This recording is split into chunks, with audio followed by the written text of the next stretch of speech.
Sa video natin ngayon mga maestro ay pag-usapan naman natin itong list of SDO with released clothing allowance. Update po yan ngayong araw, March 31, 2025.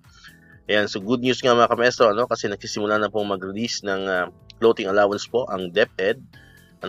So ito po ay napakaaga, kasi parang kung maalala po natin, nakalagay sa guidelines ay not earlier than April 1, or not earlier than the first working day of April ang releasing po ng clothing allowance. Pero ito po ay napakaaga pong binigay sa isang SDO na babanggitin po natin. Okay? Kasi ngayon nga, as of the moment, habang ginagawa natin itong video is March 31 pa lamang po, mga kamaestro. So ang source po natin ito ay walang iba kundi si Ma'am Sheila Lee Manuel.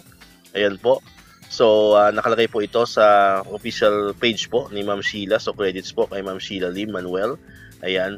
So ito po yung nag-iisang SDO, I think ito na yung pinakauna, kauna-una ang SDO na narelisan po ng clothing allowance for the fiscal year 2025. Ayan.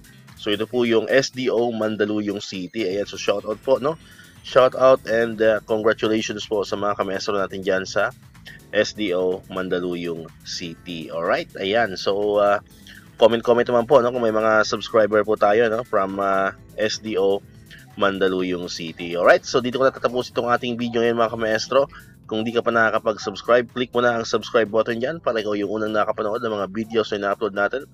Katulad dito, yung mga updates pa rin about sa clothing allowance and other benefits ng mga teachers and other government employees. And syempre, click mo na rin ang notification bell button para ma-notify ka, always updated ka pag may mga bago tayong uploaded na videos. So muli, maraming salamat sa inyong panonood at pakikinig.